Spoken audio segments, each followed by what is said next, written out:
Bueno, a ver, lo que vamos a hacer es a tomar, digamos,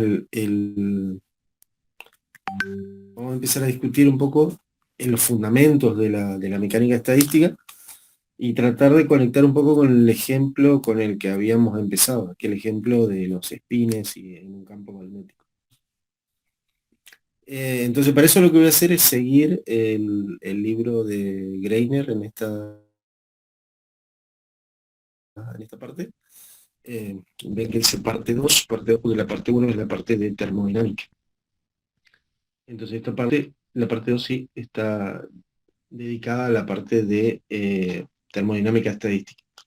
Entonces lo primero que con lo que empieza esta parte es, como ven, con el número de microestados y la relación con la entropía. Bueno, entonces piensen, ahora vamos a tratar de hablar más o menos generalmente, de manera más genérica, digamos, para los distintos tipos de sistemas. Pero ustedes siempre pueden volver como para tener un anclaje, digamos, en lo que el significado físico de estas propiedades. Pueden volver a tomar el ejemplo de los espines, ¿eh? ¿Se acuerdan que ahí le dedicamos mucho tiempo? Primero hicimos un ejemplo numérico con un determinado número de espines. No sé, dijimos 10 espines y veíamos cómo calcular, teníamos que usar combinatoria. Y después generalizamos al caso en que tengo un número n cualquiera y teníamos que definir los estados microscópicos. Bueno, entonces, si ustedes miran en este capítulo del libro,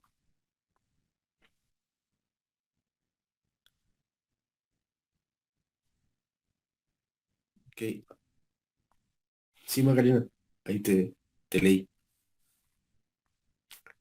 Bueno, si miran este capítulo, entonces empieza un poco discutiendo de una manera un poquito más general ese tipo de problemas. Em, la conexión entre lo que significan las cantidades macroscópicas, y lo que significa definir los estados microscópicos o los microestados. ¿Se acuerdan que utilizábamos esta letra, la mega mayúscula, para definir lo que eran los microestados? Y lo que pretendemos es establecer una conexión entre eh, esta línea en particular, el número de posibles microestados en un determinado macroestado y la relación entre la entropía y ese número de microestados.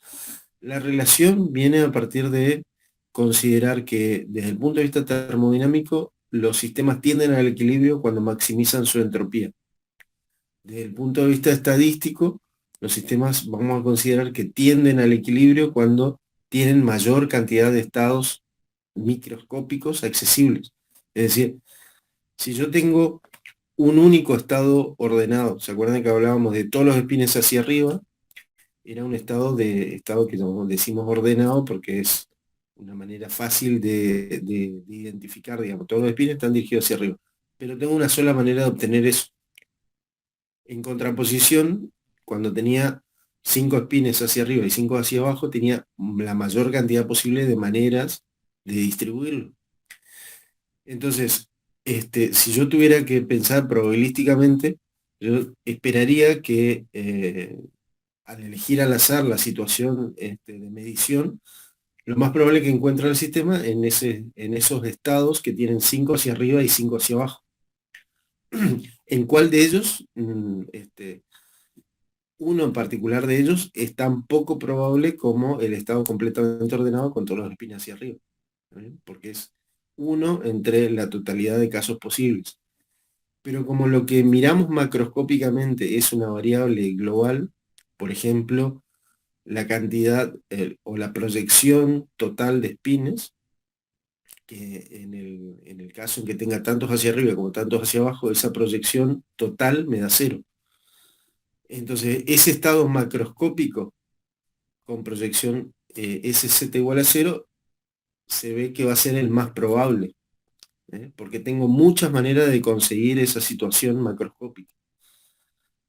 Esa es entonces más o menos la idea de la conexión de cómo se estableció inicialmente la conexión entre la entropía como una variable una variable termodinámica que rige los estados de equilibrio y el mayor número posible de estados microscópicos. Entonces, de entrada uno podría pensar, S es proporcional a omega directamente, ¿no? Porque si las dos son variables que quiero maximizar para encontrar los estados de equilibrio, entonces yo diría simplemente S es proporcional a omega. Y hay una razón para que la entropía no sea directamente proporcional a omega y tiene que ver con la aditividad de los sistemas.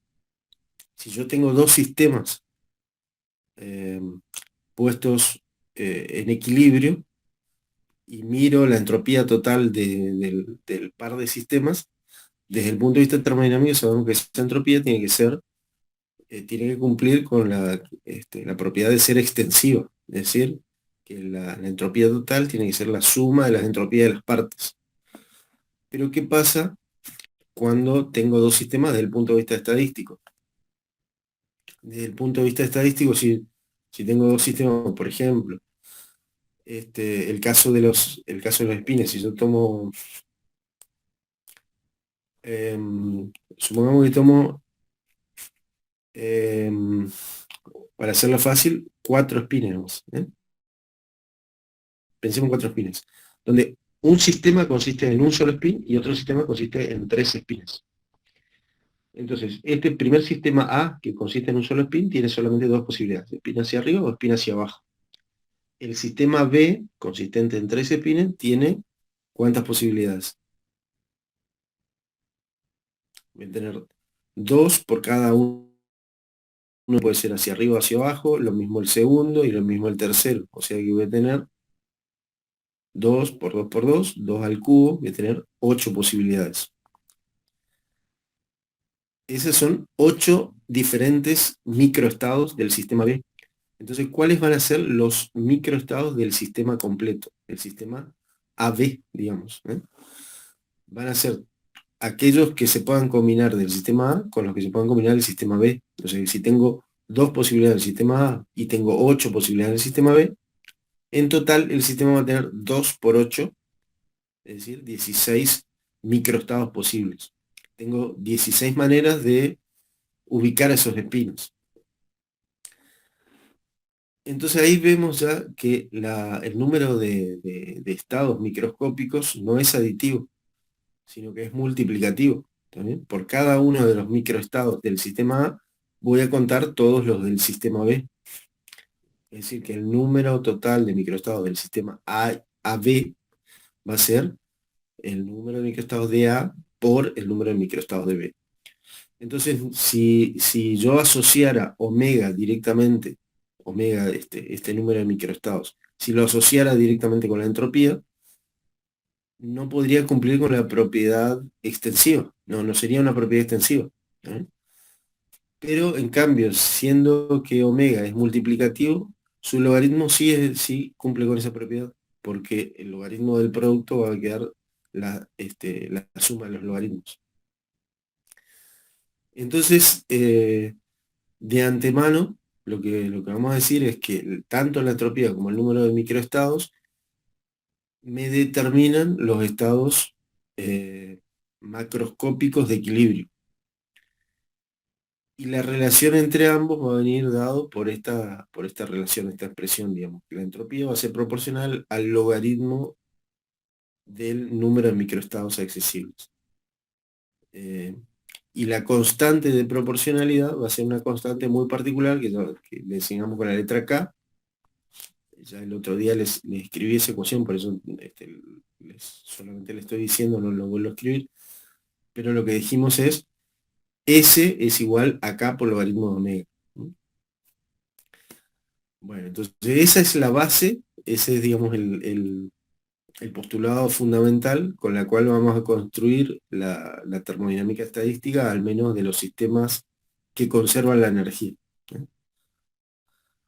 Bueno, entonces acá en el libro lo que van a encontrar es un poquito más de esa digresión sobre esto. Y vamos a pensar un poquito más en qué pasa cuando voy a un sistema real. Ya dijimos que lo que quiero hacer es eh, describir la estadística de un conjunto muy grande de partículas que voy a poder describir microscópicamente por medio de un hamiltoniano. ¿Está bien? Un hamiltoniano que es esencialmente es la energía de ese sistema. Ahora esa descripción va a ser desde un punto de vista clásico o cuántico. Tengo las dos posibilidades para describir la dinámica. ¿Cuál voy a elegir? Y tengo que elegir aquella que sea más adecuada para el tipo de sistema que nos interesa. Por eso es que necesitamos de entrada, por ejemplo, plantearnos cuáles son todas las interacciones que tienen estos sistemas. Y de eso, de todas esas interacciones, hacer una evaluación de órdenes de magnitud para establecer cuáles son los términos más importantes. De ahí venía, digamos, esos primeros ejercicios cuando hablábamos de órdenes de magnitud o de estimación de los valores.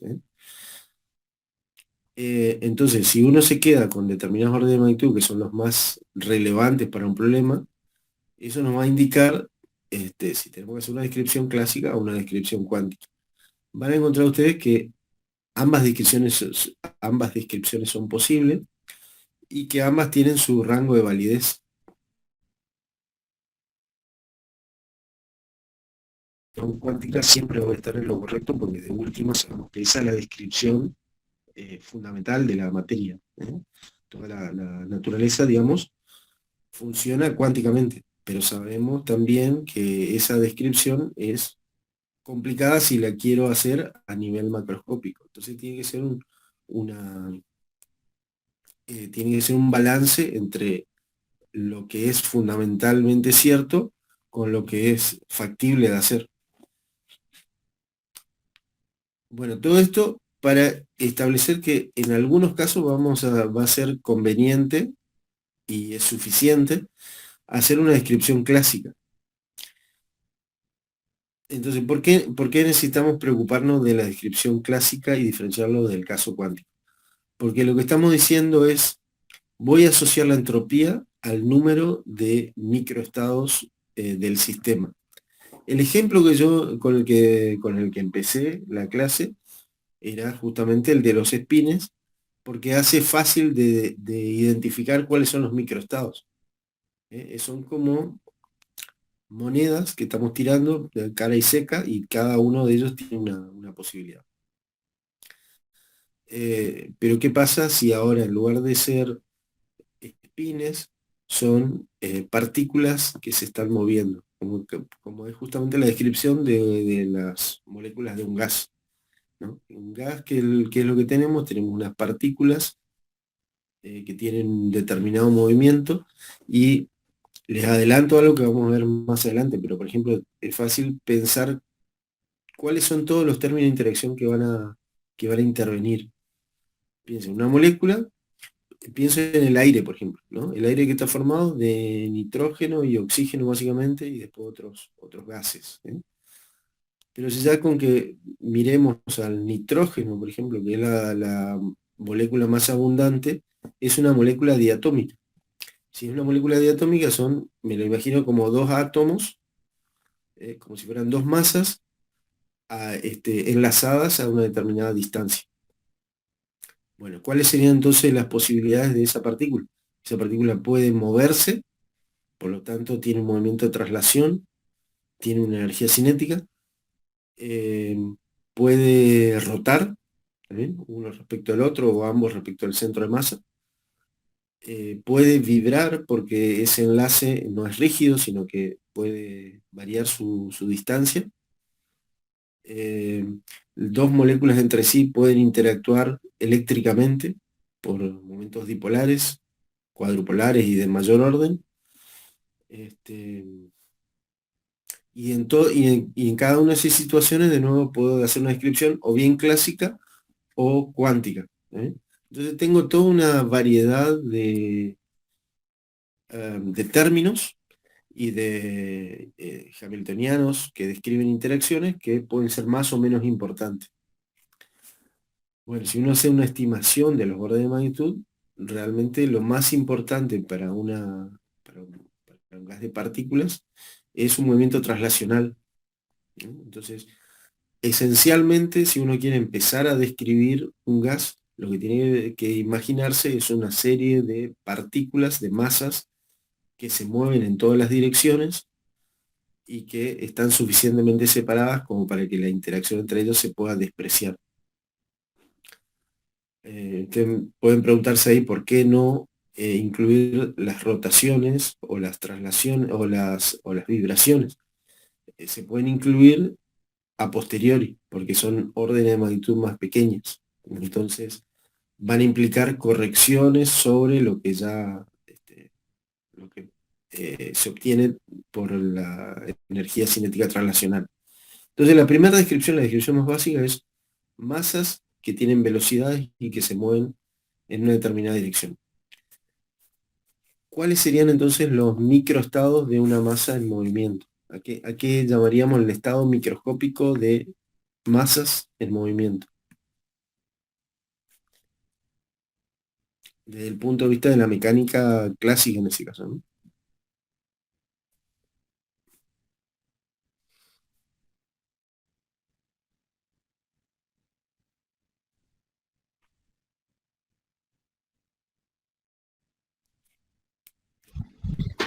Hola, ¿se me escucha? ¿Qué sería un estado para la mecánica clásica? Se escucha así, Macarena. Ah, ok. Em, Marco, Macarena, ¿alguno que cuando dicen el estado inicial de una partícula es tanto que estamos especificando? Posición, velocidad.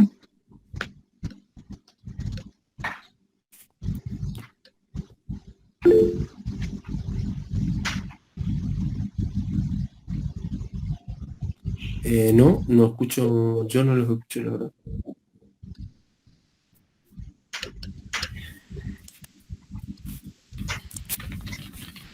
Hola, hola. No se escucha nada. Ups, no escucho, che. Ok. Ahí, a ver, por ahí se me acopla. Vamos a Hola. activar esto. Hola. Igual se acopla.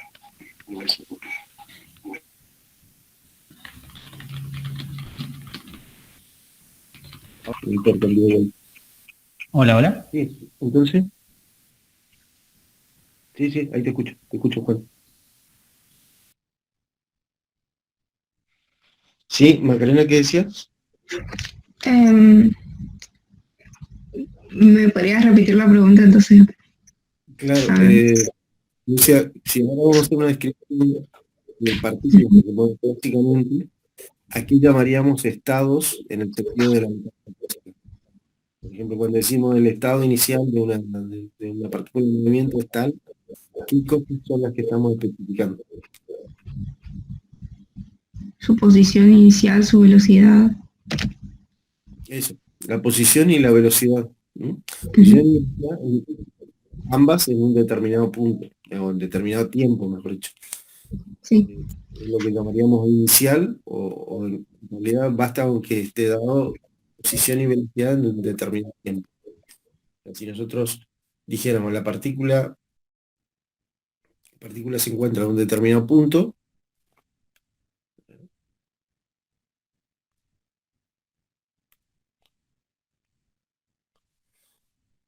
esta es la posición de la partícula de masa m, y decimos se mueve con una determinada velocidad v. Dar la posición y dar la velocidad ya determina toda su trayectoria futura a todo tiempo, ¿está bien? ¿Por qué? Porque lo que tenemos que hacer es resolver la ecuación de Newton, ¿no? O sea, es decir, se supone dadas las fuerzas de interacción, Y entonces lo que estamos resolviendo es esto, ¿no?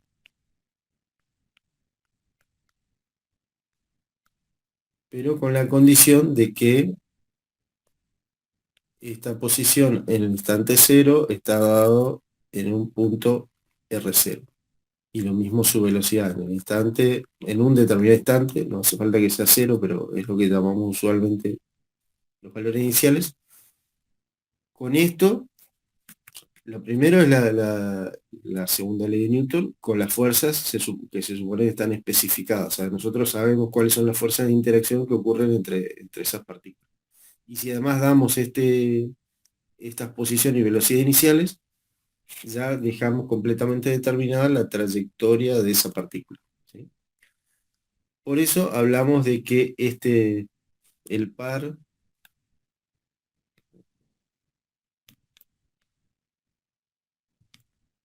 el par RB lo que está dando es el estado del sistema. ¿Mm? Y el estado del sistema, entonces, una manera de especificar es utilizar lo que llamamos el espacio de fases. ¿Mm? El espacio de fases es de lo que habla a continuación acá el libro. Es un conjunto, es el conjunto de coordenadas e impulsos de una partícula. No, perdón, de una partícula, de un sistema. Si ven un poquito más acá, van a ver que aparece dentro del primer ejemplo, aparece, bueno, está tratado el oscilador armónico, ahora les hablo un poquito de esto, pero lo que está representado es un par de ejes cartesianos donde en el eje horizontal está la coordenada y en el eje vertical está el impulso. No sé cuánto usaron de eso en mecánica analítica, por ejemplo, pero sería eso. Si lo vieron en mecánica analítica, sería esa misma representación. Entonces a eso llamamos el espacio de fase. Cada punto, fíjense que estoy hablando del impulso, ¿no? Y acá decía la velocidad, pero bueno, son proporcionales uno a otro porque simplemente el impulso es el producto de masa por velocidad. O sea, si el impulso está bien determinado, la velocidad también, ¿no? O sea, todo lo que dijimos acá arriba para determinar la dinámica del problema vale también para P. Bueno, en este plano donde definimos X y P es lo que llamamos el espacio de fase. Si estamos diciendo que coordenadas y velocidad o coordenadas e impulso me determinan el estado de un sistema, entonces en un sistema clásico, cada punto de ese plano va a ser un estado. ¿Sí? Cada punto de ese plano va a ser un estado. Bueno, puede ser que un sistema tenga ciertas restricciones que no le permita que pueda tomar todo el plano infinito, sino solamente una región de él. Por ejemplo, por el solo hecho de estar acotado en energía. Yo no puedo tomar un X tan grande como quiera, moviéndome hacia la derecha, y un P también tan grande como quiera, porque tendría un P muy alto, ya de por sí me da una energía cinética muy alta. Y si la energía de la partícula estuviera acotada, entonces eso me limita la posibilidad de los puntos del espacio fase que puedo ocupar. En ese sentido es que se habla de los puntos del espacio de fase que son accesibles, indicando que pueden alcanzarse con las condiciones de limitación macroscópica. Bueno, decimos entonces que cada punto de ese espacio va a ser un estado. Y nosotros queremos asociar los estados de equilibrio, tanto termodinámicos como estadísticos, a través de esta relación, ¿no? Esta es nuestra relación fundamental.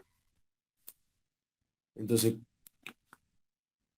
ven, no sé si pueden ver que ahí va a surgir un problema. Bueno, cuando intentamos calcular el número de microestados accesibles a un determinado problema clásico, ¿qué puede pasar?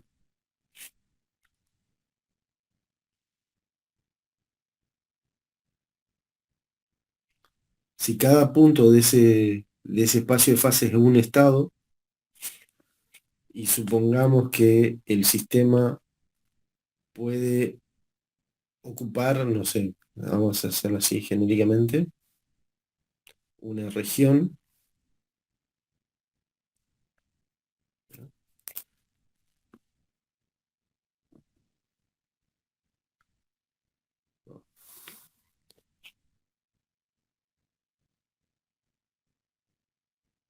Supongamos que nos está escribiendo, o falla en la conexión. A ver,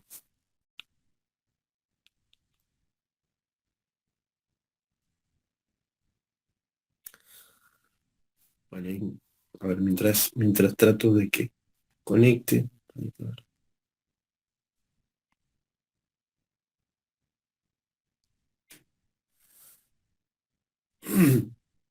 Supongamos que yo dibujo una región dentro de este espacio y cada punto es un microestado. ¿Cuántos microestados voy a tener? ¿O cómo voy a determinar la cantidad de microestados que hay en esa región?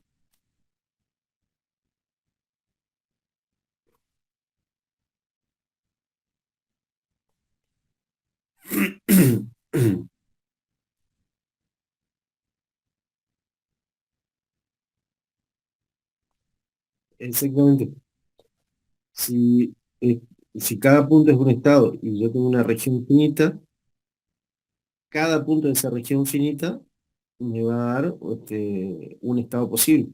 Entonces, ¿cuántos puntos hay en una región finita? Y hay infinitos. Un infinito no numerable, si quiere. El no numerable quiere decir que no lo puedo poner en correspondencia con los números naturales. No los puedo contar. Eh, entonces ahí ya tenemos un problema de que no podría hacer algo como esto. No podría, no inmediatamente. Si yo asocio que cada estado es un punto del espacio de fase, siempre voy a tener, para cualquier región finita, voy a tener un número infinito de microestados. Entonces lo que se hace es, eh, a ver si lo puedo, no, así con el libro hasta que me responda la pizarra. ¿Qué es lo que se hace? Tenemos que discretizar. Es decir, tenemos una cierta región, por ejemplo la región rayada acá, y ahora vamos a ver por qué tiene esta apariencia. Si cuento el número de puntos, vuelve a ser infinito. Entonces lo que tengo que hacer es pensar que cada microestado en realidad ocupa un cierto área dentro de ese espacio. Que no es simplemente el punto el que define el microestado, sino una pequeña región de tamaño infinitesimal o de un tamaño a definir primero. Entonces lo que hacemos es, si el sistema es clásico, discretizamos eso en una serie de celdas y cada una de esas celdas ahora va a representar un microestado. Con eso, ¿qué es lo que conseguimos? Como lo que conseguimos es que ahora no voy a tener un conjunto infinito de estados, sino que voy a tener un conjunto finito y numerable de celdas. ¿eh? Entonces, cada una de esas pequeñas celditas son las que van a determinar el microestado. Ahora, ¿con qué criterio discretizamos? En principio no sabemos si tiene que ser una digitización pequeña o grande, así que simplemente vamos a decir que tiene un tamaño sigma cero. ¿no? Este. Va a ser una discretización, por ejemplo, si yo determino el área, este sigma es el área del espacio de fase que le corresponde a un sistema macroscópico con energía, volumen y número de partículas definido, si divido por el área sigma cero que determina, que ocupa cada microestado, entonces este cociente me va a dar el número de microestados. ¿no? Y eso ya no es infinito, eso ya es un cociente de dos áreas. Digo dos áreas porque estoy pensando, así como está dibujado, en una coordenada y un impulso. Entonces, estoy hablando de un plano. Sin embargo, nuestros sistemas no van a tener una coordenada y un impulso, sino que al menos ya con solo tener una partícula tengo 3 coordenadas y 3 impulsos, ¿sí? Eh, tengo 3 coordenadas porque son sus grados de libertad, digamos.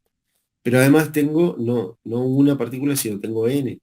Entonces voy a tener un número enorme este, de grados de libertad o de coordenadas de ese espacio, ¿eh? O sea, voy a tener 3 coordenadas o 3 componentes de las coordenadas y 3 componentes del impulso por cada partícula. Y si tengo n partículas, entonces en total ese espacio va a tener 6 n dimensiones, ¿sí? Donde n ya es del orden de 10 a la 23, o sea que es un número enorme de dimensiones, que ni siquiera podemos imaginar porque obviamente nosotros solamente percibimos hasta una tercera dimensión. Pero desde el punto de vista matemático, no hay ninguna diferencia entre que sean 3 o que sean 10 a la 23 dimensiones. Simplemente es un vector que tiene esa cantidad de componentes. Bueno, lamentablemente no puedo escribir. A ver, tratando de escribir, si no, bueno, voy a seguir el libro. Como para que ustedes puedan ir leyendo de todos modos. Bueno, lo que estábamos entonces hablando es del espacio-fase. El espacio-fase está definido también por su propia dinámica, así como le decía recién en el ejemplo este que les daba de una sola partícula siguiendo la segunda ley de Newton. Cuando tengo n partículas, también sigue la segunda ley de Newton, pero en particular nosotros la vamos a adecuar no en la forma de Newton, sino en la forma de Hamilton, ¿eh? Que es como la ven en mecánica analítica. ¿Cuál es la segunda ley de Newton visto desde el punto de vista de las ecuaciones de Hamilton? Es que las velocidades generalizadas, las Q punto, son las derivadas del hamiltoniano respecto del impulso generalizado. Y por otro lado, las fuerzas generalizadas, que son las P punto, son el opuesto de la derivada del hamiltoniano respecto de la coordenada. Este, este par de ecuaciones, con este subíndice nu variando desde 1 hasta n, me da toda la dinámica del sistema y determina su trayectoria, ¿sí? Bueno, ustedes, por ahí me voy a saltar un poquito esto supongo que ustedes lo vieron, pero por el momento no va a ser tan relevante, que es, bueno, simplemente las propiedades, cómo dependen una determinada magnitud respecto del tiempo. Si A es una magnitud que depende de coordenadas del impulso y eventualmente del tiempo, por eso ponemos como fíjense que el tiempo aparece en 2 lugares, como variable implícita de Q y P, y como una variable explícita de A, ¿eh? Entonces, por derivación, simplemente es derivar siguiendo la regla de la cadena de una derivada ordinaria. Obtenemos esto y después reemplazando las ecuaciones de Hamilton, obtenemos esto, ¿eh? Y esto tiene una forma muy particular que también lo habrán visto en mecánica analítica, que se llama el corchete de Poisson. Entonces esto es una cantidad muy particular que describe la dinámica de los sistemas clásicos. Pero ahora no me interesa tanto eso, sino lo que me interesa es cómo hacer la descripción del número de microestados, ¿no? Digamos, para no perder de vista que lo que queremos es relacionar números de microestados con la entropía del sistema. Bueno, entonces acá tenemos un ejemplo. Si yo pienso en una partícula que satisface la ecuación del oscilador armónico, o sea, está sujeto a una fuerza de restitución, ¿cuál sería su hamiltoniano? Bueno, la partícula tiene un hamiltoniano de traslación más el término de energía potencial del, del resorte de constante K, ¿sí? Y si esa partícula está restringida a tener una cierta energía, por ejemplo, su energía está fija o su energía no puede superar determinado valor, supongamos el caso, la energía está fija, ¿m? La energía es constante. O sea, estoy poniendo ese sistema dentro de un recipiente que no le permite intercambiar energía con el exterior. Entonces, ¿qué es lo que estaríamos diciendo? Que este hamiltoniano en las variables P y Q es constante. P y Q justamente son las variables que usamos para el espacio-fase. Entonces, ven que lo que estoy teniendo es una de las variables de espacio-fase al cuadrado multiplicada por constantes. La constante 1/2m en este caso. La otra variable del espacio-fase al cuadrado multiplicada por constante, k/2 en este caso. Esta suma de términos cuadráticos igualado a una constante tiene la forma de la ecuación de una elipse. ¿Se acuerdan que la ecuación de una elipse centrada en el origen es x cuadrado sobre a cuadrado más y cuadrado sobre b cuadrado igual a 1? Si esta constante la paso dividiendo, acá me va a quedar igualado a 1. Entonces, en el espacio de fase, este hamiltoniano va a tener esta representación, va a tener la representación de una elipse. Cada una de las elipses que pueda construir centrada en el origen me va a representar una partícula de energía constante. Nosotros desde el punto de vista ahora macroscópico nos fijamos la energía perfectamente, sino que desde el punto de vista macroscópico en realidad estamos fijando con variables macroscópicas. Pensemos de nuevo en órdenes de magnitud, por eso vale la pena, digamos, hacer la ejercitación esa inicial. Si yo miro la energía de una partícula en movimiento, van a ver que tengo masas del orden de 10 a la menos 27 kilogramos, ¿sí? Y tengo velocidades que pueden ser de decenas de metros por segundo. Si hacen la cuenta, esas energías van a ser al menos 10 a la menos 6, 10 a la menos 7 joules, ¿sí? O sea, energías microscópicas de partículas en movimiento van a ser al menos, o mejor dicho, como máximo 10 a la menos 6, 10 a la menos 7, pero seguramente van a ser inclusive menos, 10 a la menos 11, 10 a la menos 12 joules, que son energías muy pequeñas comparados con las energías termodinámicas. Si ustedes se acuerdan, por ejemplo, lo típico en la termodinámica era hablar de calorías. Y calorías eran 4,18 joules, o sea, estamos hablando del orden de magnitud de un joule. Entonces, si lo microscópico es 10 a la menos 10 o 10 a la menos 8 joules, lo macroscópico es mucho más grosero. Y nosotros lo que podemos hacer es mantener la energía macroscópica dentro de un cierto rango de variación. Por más que seamos súper precisos, no podemos impedir, por ejemplo, que un sistema intercambie energía con su entorno, por ejemplo, que dentro de un rango de, digamos, no sé, 10 a la menos 3, 10 a la menos 4 joules. O sea, que como si yo fijara, este sistema tiene una caloría, 4 joules, pero puede ser que pierda 10 a la menos 4 o 10 a la menos 5. ¿Está bien? ¿Por qué es imposible? Porque no tenemos aislamiento perfecto desde el punto de vista macroscópico o termodinámico.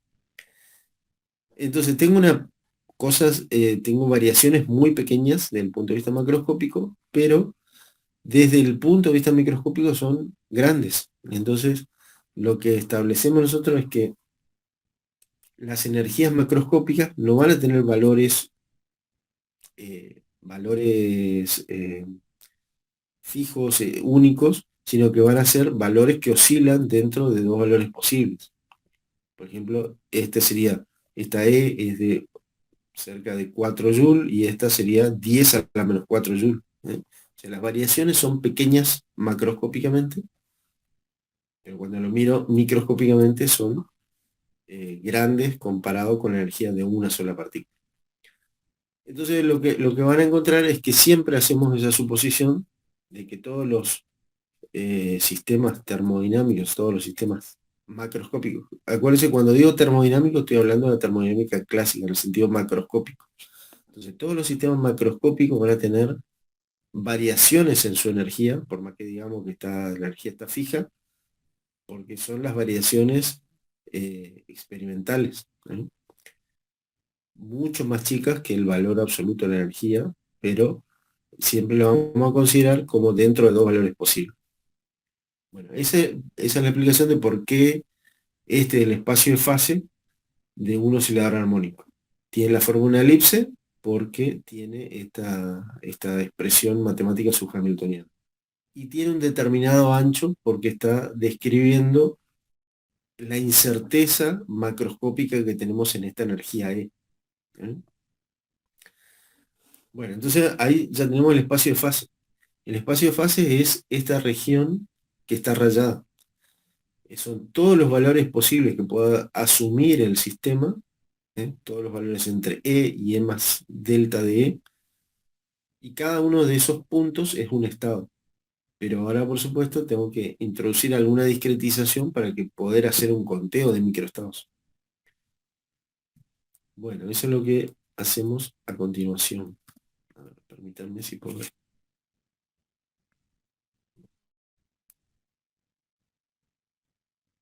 Está mi, mi pizarra quedó.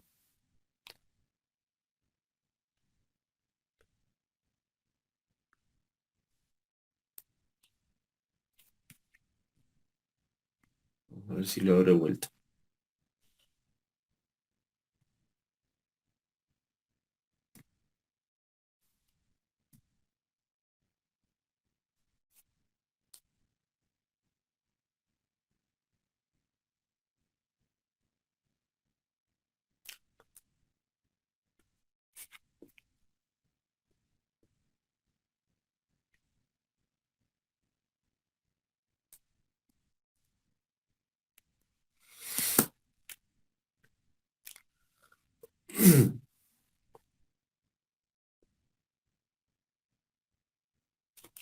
Bueno, entonces, lo que vamos a hacer es esto que aparece en esta figura y habla de una subdivisión del espacio de fase. Vamos a considerar que el espacio de fase eh, está dividido en pequeñas celdas de volumen diferencial de Q por diferencial de P, ¿no? Hablo de volumen porque, por esto que ya les decía antes, que tenemos en realidad tres coordenadas y tres impulsos. Entonces, en realidad, el elemento de volumen del espacio de fase va a ser diferencial de la coordenada 1 por diferencial de la coordenada 2 por diferencial de la coordenada 3 y así por diferencial de P1, P2, P3 y eso para cada partícula. Entonces me va a quedar un elemento de volumen de 6n dimensiones. Eh, por ahí no se abrumen por el hecho de pensar en un número enorme de dimensiones porque no necesitamos visualizar eso, necesitamos saber cómo calcular cosas con eso. Y así, bueno, lo que tenemos que hacer es poder calcular esencialmente ciertas integrales sobre ese número de dimensiones. Entonces no hace falta que intentemos imaginar, pero cuando queremos tener de nuevo alguna idea de cómo, de qué cálculo es el que estoy haciendo, lo pensamos en dos dimensiones, como si solamente tuviera una coordenada y un impulso. Y en ese caso el elemento de volumen se convierte en un diferencial de superficie. Bueno, entonces, em, acá la anotación no es uniforme, digamos, en distintos libros, pero por ejemplo en este lo que hace es introducir el volumen del espacio de fase, le llama omega con la letra minúscula. Van a ver que en otros libros usan otras letras. ¿Está bien? El omega mayúscula para el número de microestados, ese siempre es el mismo para todos los libros, pero hay algunas magnitudes que son diferentes. Bueno, entonces, siguiendo la notación de este omega, lo que representa es el volumen del espacio de fase, ¿sí? Entonces, ¿qué? Vamos a decir que el elemento de volumen delta de omega va a ser integrar sobre todas las coordenadas y todos los impulsos. Acá es como si hubiera un 1, es como cuando queremos calcular el volumen de algo, hacemos la integral de diferencial de x, diferencial de y, diferencial de z, sin ningún integrando, y lo que nos va a dar el volumen son las restricciones de las distintas superficies que limitan ese objeto. Bueno, entonces en este caso, las restricciones van a ser estas, que el hamiltoniano para el determinado valor de Q y P se encuentre entre E y E más delta D. Diferencial de omega es simplemente una abreviatura para diferencial de Q por diferencial de P. Eso me permitiría entonces calcular el volumen del espacio-fase. Eso no está discretizado porque es un número real. Bueno, y de la misma manera, lo que podemos hacer es, si en lugar de considerar un volumen, podemos considerar la superficie que lo limita. Esto es lo que estamos teniendo acá. Dice, es la integral sobre el elemento de área de las condiciones de límite. ¿Cuáles son las condiciones de límite? Que el hamiltoniano valga un valor fijo E. Eso es lo que está diciendo acá. El hamiltoniano, como función de las variables de integración, tiene un valor fijo E. Piensen, por ejemplo, cuando tengo una esfera. Cuando tengo una esfera, lo que estoy diciendo es, en coordenadas esféricas, es lo más fácil de decir, porque lo que tengo que hacer es la integral del elemento de volumen en coordenadas esféricas de una región, que es lo que me está indicando acá, con radio igual a tanto, radio igual a 1, por ejemplo. Si en lugar de hacer en coordenada esférica eligiera hacerlo en coordenadas cartesianas, lo que voy a hacer es la integral de diferencial acá está haciendo de área, entonces sería de las diferencial de x o diferencial de y, y acá tendré que poner la condición en x y z que me limita esa esfera, o sea, z como función de x e y. Esa es la misma idea, o sea, cuando uno tiene dudas de qué es qué significa esa integral, lo tiene que bajar a 2 dimensiones o 3 dimensiones como para tener idea, digamos. Pero esto vale en general para cualquier número de dimensiones. Entonces, si ahora dijimos, tengo un cierto volumen del espacio de fase que está limitado por un área sigma. Si ahora, tal como propone acá, lo que hace es, voy a tomar, yo quiero, este área sigma, ¿qué característica tiene? Tiene un valor fijo de energía. ¿Por qué? Porque los puntos de adentro tienen una energía menor y los puntos afuera tienen energía mayor. Entonces, esta superficie, no necesariamente una esfera, puede una superficie cualquiera, pero cerrada, lo que me está fijando es la energía del sistema. Entonces, para un sistema aislado, voy a calcular la superficie de energía, que como tiene muchas dimensiones, se le llama hipersuperficie de energía. No es más que la superficie, pero en esa cantidad de dimensiones. Entonces calculo esa superficie de la energía, que limita al volumen del espacio de fase, pero que fija la energía E, divido por algún valor sigma cero de discretización, es una esfera y cada centímetro cuadrado es un estado. Entonces divido en pedacitos de 1 centímetro cuadrado y veo cuántos entraron y esa es la cantidad de estados. En este cociente, entonces, con este cociente me va a determinar la cantidad de celdas que tiene esa hipersuperficie de energía. Y ese número de celdas es lo que vamos a asociar con el número de microestados. ¿eh? Entonces, ¿cómo voy a calcular el número de microestados cuando tengo un sistema aislado clásico? ¿Está bien? Tengo que calcular esta cantidad que es una integral. Y es una integral en un número alto de dimensiones. O sea que ahí hay una dificultad, digamos, desde el punto de vista del cálculo. ¿Cómo puedo hacerlo? Bueno, tengo que hacer esta integral que tiene límites de integración bastante difíciles de resolver a veces, porque tiene que cumplir esta condición de ser un sistema aislado, y lo divido por una discretización. ¿Se entiende todo esto? ¿Hasta ahí? Sí, yo la única pregunta que tengo es ¿de dónde sale ese sigma cero? O sea, ¿cómo se determina? Una pregunta porque ese es el punto que uno dice, bueno, si esto va a ser el número de microestados, no va a ser lo mismo. La superficie sí la voy a calcular obviamente como siempre, pero depende que ponga como sigma cero, voy a tener mayor o menor cantidad de microestados. Bueno, nosotros en principio no sabemos qué tenemos que poner o cuál debería ser el criterio, pero sí sabemos que tenemos que discretizar.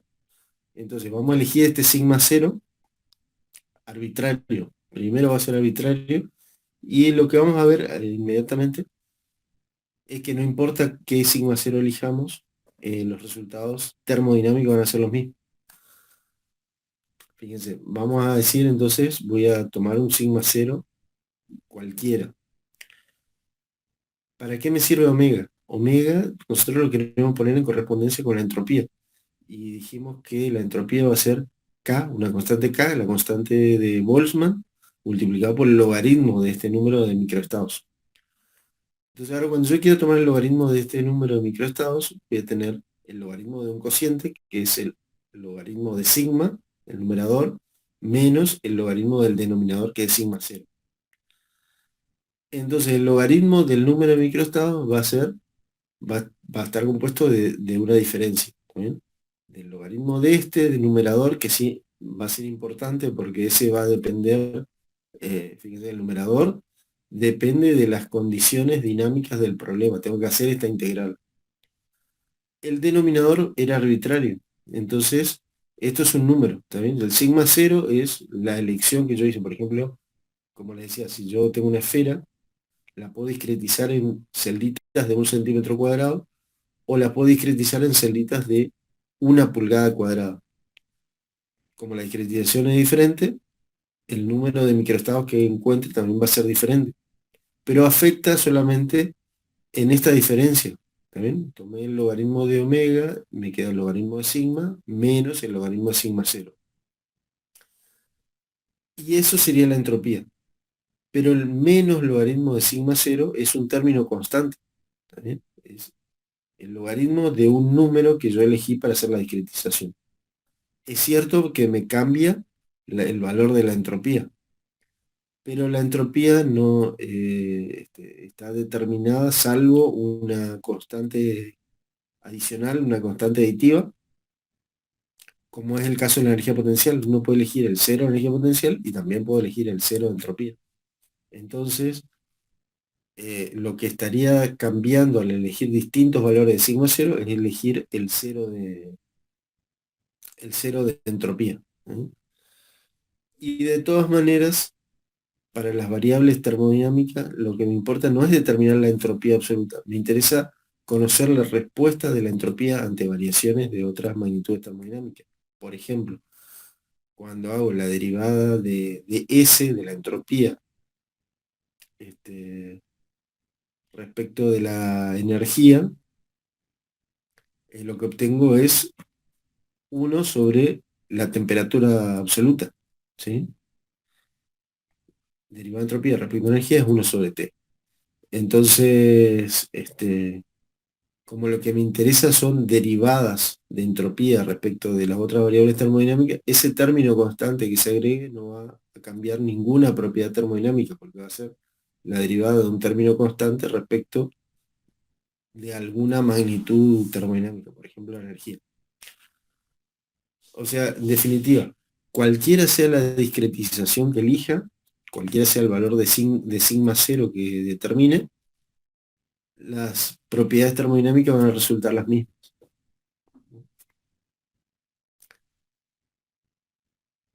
Um,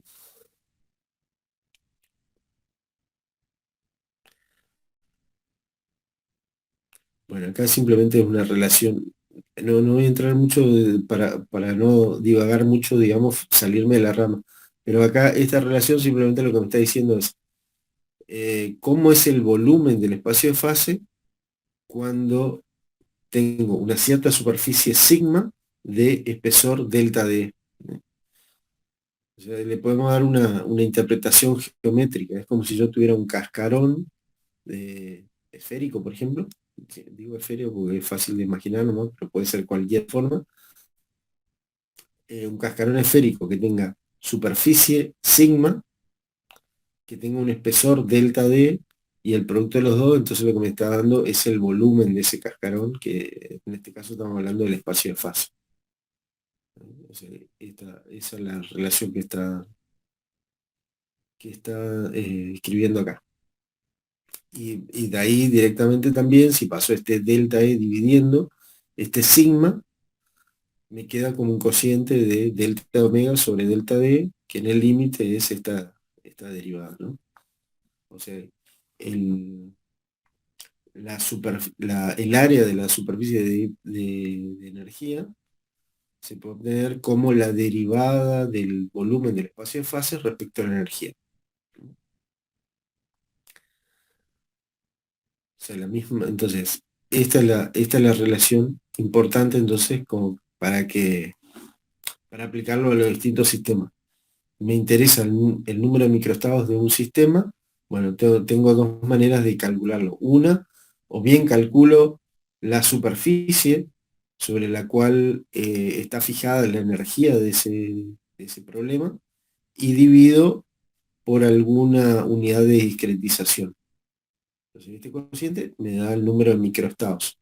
Otra manera de obtener eso es determino no la superficie que limita no la superficie, la hipersuperficie de energía, sino el volumen que está contenido dentro de él. Eso es omega.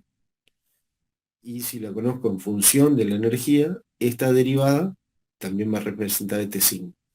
Son dos maneras diferentes de calcular la misma propiedad que el número de microestados.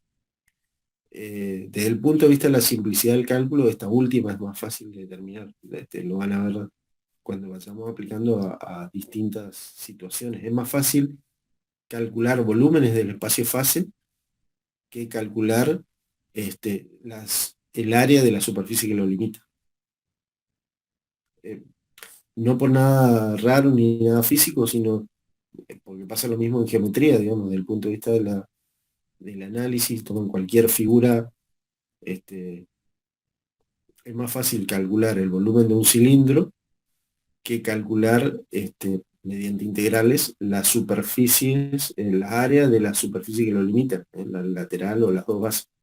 Es simplemente un problema de geometría, digamos. Pero ahora se lleva a la interpretación física del espacio de fase. Bueno, entonces ahora sí vamos a hacer la definición estadística de la entropía y vamos a empezar considerando dos sistemas. Dos sistemas, cada uno está descrito por variables de energía, volumen y número de partículas, y los ponemos en contacto mutuamente. ¿eh?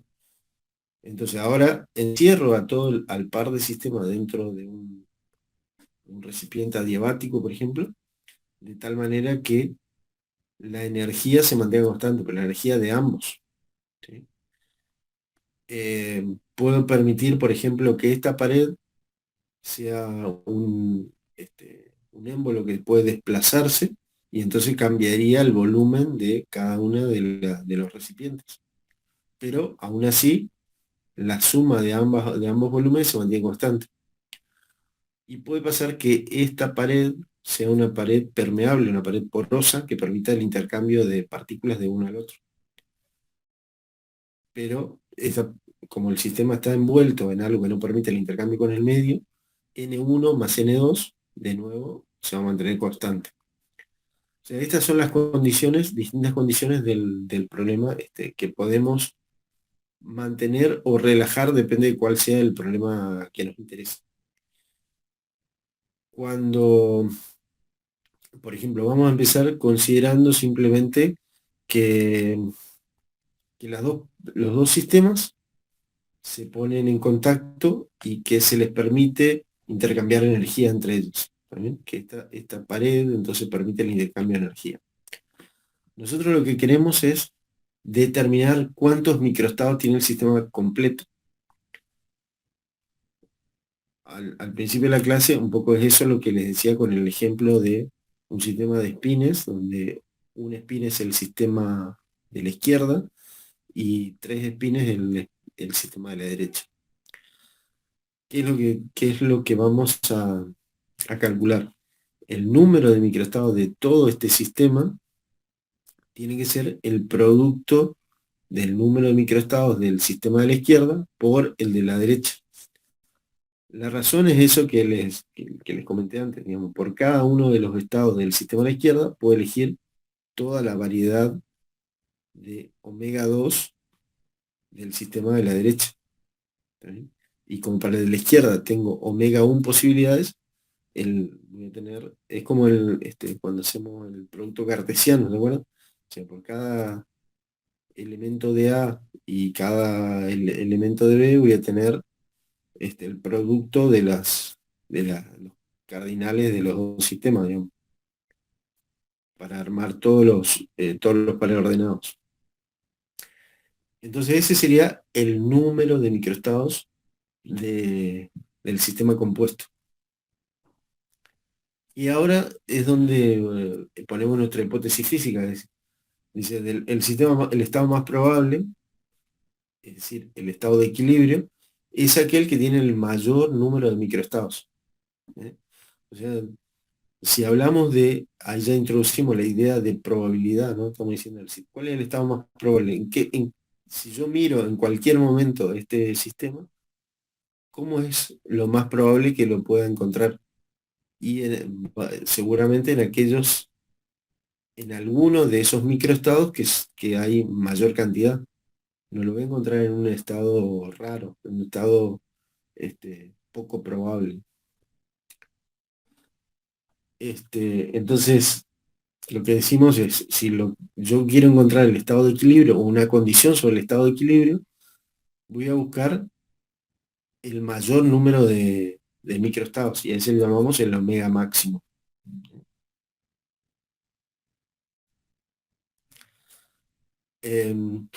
Bueno, entonces si el omega era este producto, diferencial de omega es el diferencial de un producto, y después dividimos todo por omega, que marca diferencial de omega sobre omega, eso es diferencial del logaritmo. Divido también a la derecha por omega, entonces acá me voy a quedar dividiendo un omega 1 por omega 2, que cancela este omega 2, y entonces me queda diferencial de omega 1 sobre omega 1, que es el diferencial del logaritmo de omega 1. ¿Se entiende? ¿Entendés lo que estamos haciendo? Que es, primero diferencié este producto que viene de contar los microestados del sistema compuesto. Y después simplemente divido por omega, por número de microestados, para encontrar una relación, ¿no? Es cierto, esto ya de por sí es una relación, pero nosotros ya vimos que me conviene, en lugar de escribirlo en términos de los valores absolutos de omega, escribirlo en términos de sus logaritmos. Y esto es justamente lo que decíamos, que el logaritmo, mientras que el número de microestados no es aditivo, el logaritmo sí. Bueno, por ahora simplemente es el logaritmo del número de microestados. Entonces, la condición de equilibrio, dijimos, va a ser aquella que maximice el número de microestados. Si el número de microestados es el más alto, su logaritmo también. Entonces, la condición es que el diferencial del logaritmo de omega sea cero. Estoy buscando un máximo. ¿Bien? En ese caso, cuando se satisfaga esto, el valor del logaritmo que obtenga va a ser el que le corresponda al logaritmo de omega máxima. No sé cuánto es omega máxima y lo que estamos haciendo es buscar una condición sobre eso. Em, bueno, ¿y qué pasa desde el punto de vista termodinámico? Esto fue hasta ahí, digamos, el punto de vista estadístico. El punto de vista termodinámico, la entropía del sistema compuesto es la suma de las entropías de los sistemas individuales. Si tomo el diferencial, se satisface una ecuación parecida, pero entre diferenciales, ¿no?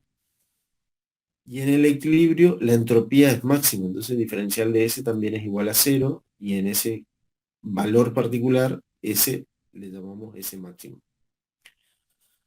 Entonces, de la comparación de cómo se comporta el logaritmo de omega y cómo se comporta la entropía, es que uno propone que sean proporcionales. E imponemos esta constante de proporcionalidad, que es la que llamamos la constante de Boltzmann, ¿no? Que es una constante fundamental también. Eh, bueno, no nos vamos a enredar de por qué, se puede justificar un poco de por qué, siendo eh, lineal la relación, no tenemos un término independiente. Eso tiene que ver con lo que se llama la tercera ley de la termodinámica, que es que todos los sistemas en su estado de más baja energía tienden a una entropía cero, ¿no? Entonces, esta constante tiene que ser cero. Pero independientemente de eso, lo que a nosotros nos va a interesar es esto, ¿sí? Esta es la condición. La entropía es aditiva y el logaritmo de omega también. Las dos magnitudes, una termodinámica y la otra estadística, pero las dos conducen a la condición de equilibrio.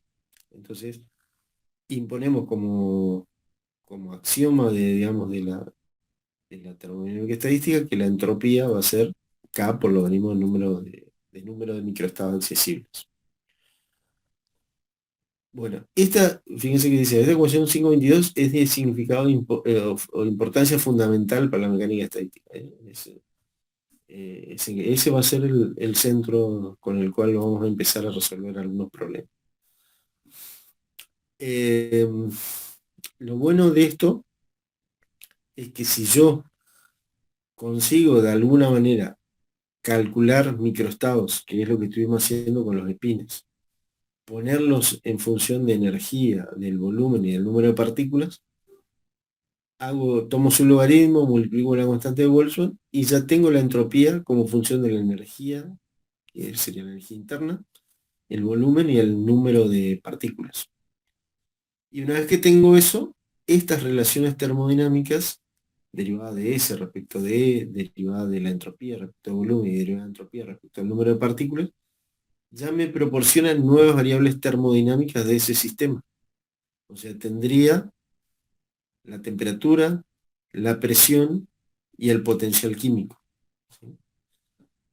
Entonces piensen que nosotros empezamos hablando de los espines, entonces perfectamente podría continuar un poquito más de donde dejamos la vez anterior. ¿Se acuerdan que había quedado como un ejercicio justamente para obtener entropía en función de E, B y N? Bueno, de E y N más bien, porque B no dependía de B, el caso de las espinas, porque no depende del tamaño. Pero entonces una vez que yo tenga entropía como función de energía y número de partículas, puedo encontrar la temperatura de ese sistema de espines y puedo encontrar el potencial químico de ese sistema de espines. Como dije, S no depende de B, por lo tanto esta derivada es cero y no podría encontrar ninguna presión. O sea, el sistema de espines ahí no va a tener una presión como decía un gas.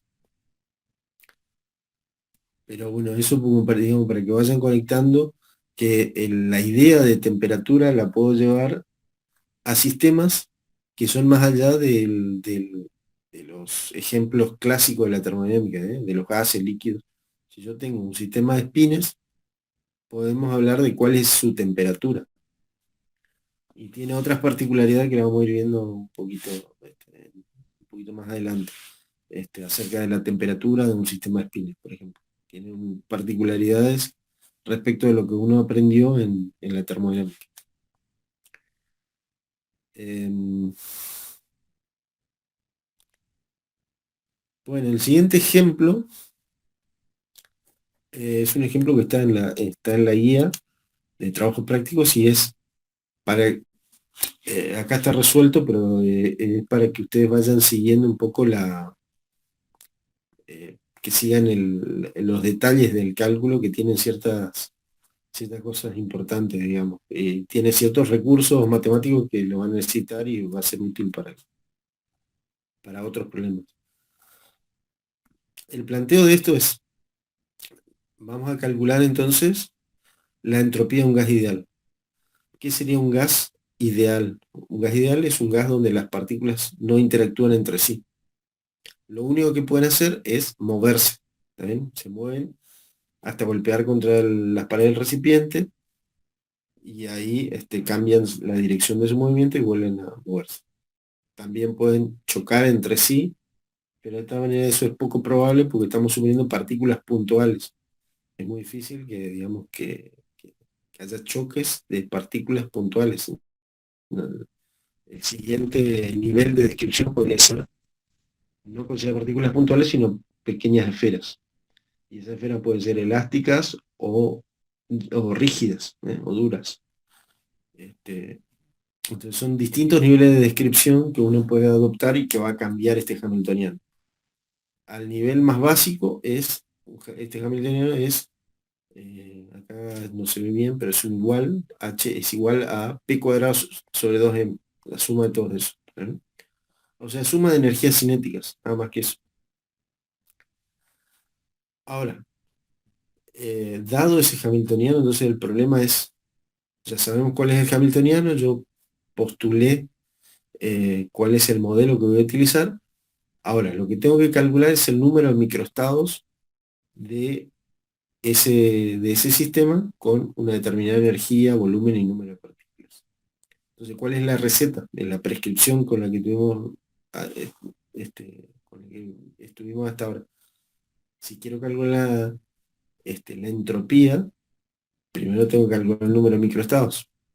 Si quiero calcular el número de microestados, fíjense que esto es un hamiltoniano clásico. O sea que tengo que ir al espacio de fase, discretizar y ahí calcular el número de microestados. Eso es lo que hace en estas ecuaciones, ¿no? Dice omega, bueno, calculan, mejor dicho, no, acá no está calculando, está planteando cuál va a ser el cálculo que tiene que hacer, que es la integral de volumen en el espacio de fase de toda la región H de P y Q que está contenida dentro de una superficie de energía E. Este, y bueno, acá hay justamente un truco que para calcular, está explicado, pero yo me gustaría que, si no lo leyeron antes, que intenten hacer, o sea, no tienen que inventar nada, tienen que seguir los pasos, y en todo caso después hacen la consulta o a mí o en el práctico, no sé, como quieran. Pero es importante que sigan la cuenta de las integrales que está haciendo. Entonces yo les explico así a grandes rasgos qué es lo que está haciendo. Va a calcular el volumen de una región del espacio de fases. Pero ese volumen es un volumen de 6n partículas, donde n es 10 a la 23. Entonces voy a tener un volumen en un enorme número de dimensiones. De la manera que hace un cambio de variables, de tal manera que lo que me queda es el volumen de una esfera en ese número de dimensiones. Entonces, nosotros sabemos calcular el volumen de una esfera en 3 dimensiones, pero ¿cuál sería el volumen de una esfera en 4 dimensiones, por ejemplo?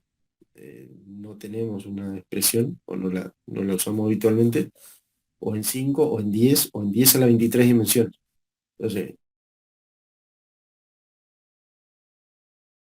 como lo que me queda para calcular es el volumen de una esfera en determinado número de dimensiones, eh, a continuación obtiene la expresión de esta B sub n de R, es el volumen de una esfera de dimensión n y de radio r. Eso es lo que hace a continuación, hasta llegar a la condición de que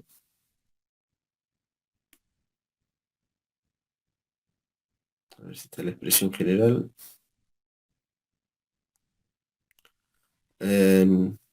No junta todo todavía, pero fíjense cuál es la expresión acá. El volumen de la esfera va a ser un coeficiente C sub n por el radio a la n, ¿sí? Entonces el problema es calcular este coeficiente, y este coeficiente C sub n es el de la ecuación 530. O sea, que con esta ecuación 530 lo que hizo fue determinar el volumen de una esfera en n dimensiones. ¿De qué depende? Fíjense, aparece pi, aparece n la dimensión, y aparece la función gamma. La función gamma, que está definida por la ecuación 22, también la habrán visto en física matemática 1 probablemente. La función gamma es como una extensión del factorial, pero válida no solamente para números enteros, sino para números reales e inclusive para números complejos, ¿no? O sea, es una función, esta gamma de z, es una función que está definida por esto, de tal manera que en los valores enteros, la función gamma de z coincide con el factorial de z menos 1.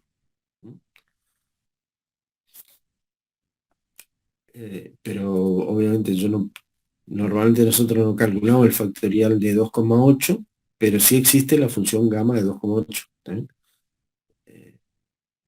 Entonces, bueno, eso es lo que nos queda acá como coeficiente para determinar el volumen de un radio de una esfera en cualquier número de dimensiones. Eh, perdón, acá está, ¿no? Esta es la expresión general. La expresión final, volumen en n dimensiones de radio r, es el coeficiente C sub n por r a la n. Listo. Así se calcula el volumen. Todo eso es, todo lo que se hizo hasta ahí es prácticamente geometría, ¿no? Pero ahora, ¿por qué me interesaba ese volumen? Me interesa ese volumen porque justamente lo quiero aplicar a calcular el volumen de un espacio de fase. Y ahí es donde entra la física del problema. Bueno, se determina el volumen del espacio de fase, se discretiza y obtengo el número de microestados. El logaritmo del número de microestados multiplicado por K me da la entropía. Entonces el resultado de esto es la entropía de ese modelo del gas ideal, ¿no? Después avanza un poco más para utilizar algunas propiedades del factorial.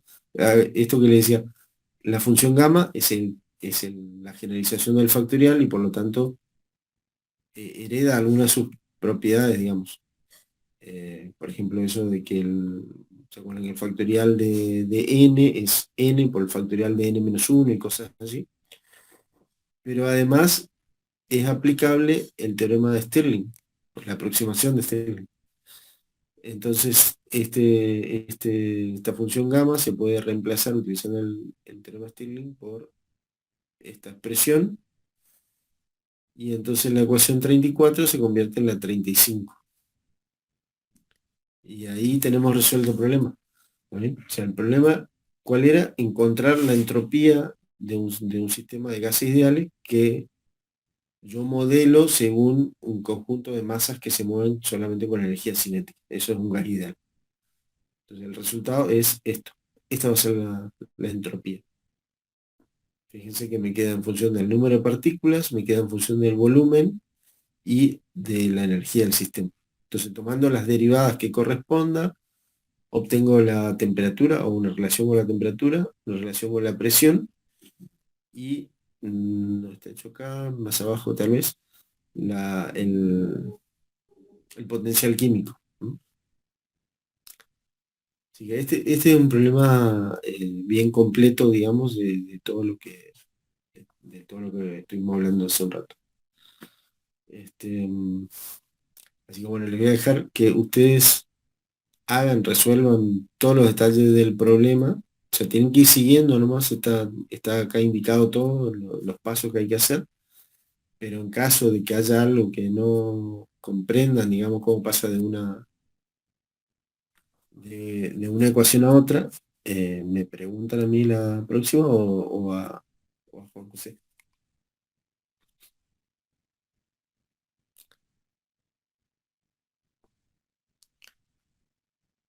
Y bueno, vamos a dejar acá porque eh, luego de que obtengamos esta entropía, vamos a ver esto que viene a continuación, que tiene un pequeño problema esa expresión de la entropía. Y tenemos que ver cómo corregirla, ¿eh? Entonces, eso también nos da una nueva visión acerca de, de cómo intervienen de una manera indirecta los efectos cuánticos, ¿eh? O sea, hasta ahí no hay ningún efecto cuántico porque lo único que nosotros hicimos fue calcular volumen del espacio de fase, que es un concepto clásico. Entonces, justamente por ser clásico, bajo determinadas condiciones, determinado problema, que es lo que aparece ahí como la paradoja de Gibbs, resulta que esa expresión de la entropía no está completamente bien y hay que arreglarlo un poquito, ¿no? Hay que incluir un efecto de distinción entre las partículas.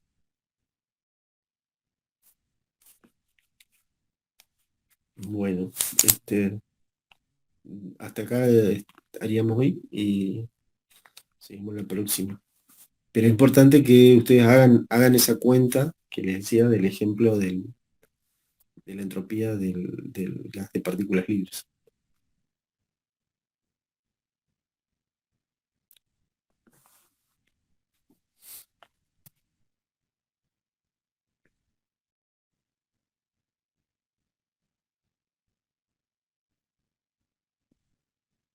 Bueno,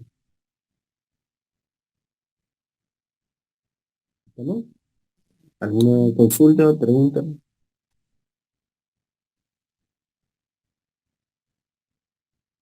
Bueno, bueno, entonces, pónganse eso como ejercicio. Bueno, había quedado como ejercicio el tema de los espines también, que eso va a ser recurrente, o sea que lo vamos a volver a ver, justamente porque tenemos que aplicar estos formalismos a esos sistemas discretos, ¿eh? En el caso de que haya por sí un sistema discreto. Así que esas dos tareas que quedaron pendientes, la de la espina y esto ahora, ténganlo bien entendido como para hacer la comparación también. Uno, el de los espinas, es un sistema completamente discreto, el del gas ideal es un sistema continuo y clásico. Entonces, a ver qué características en común tienen y en qué se diferencian.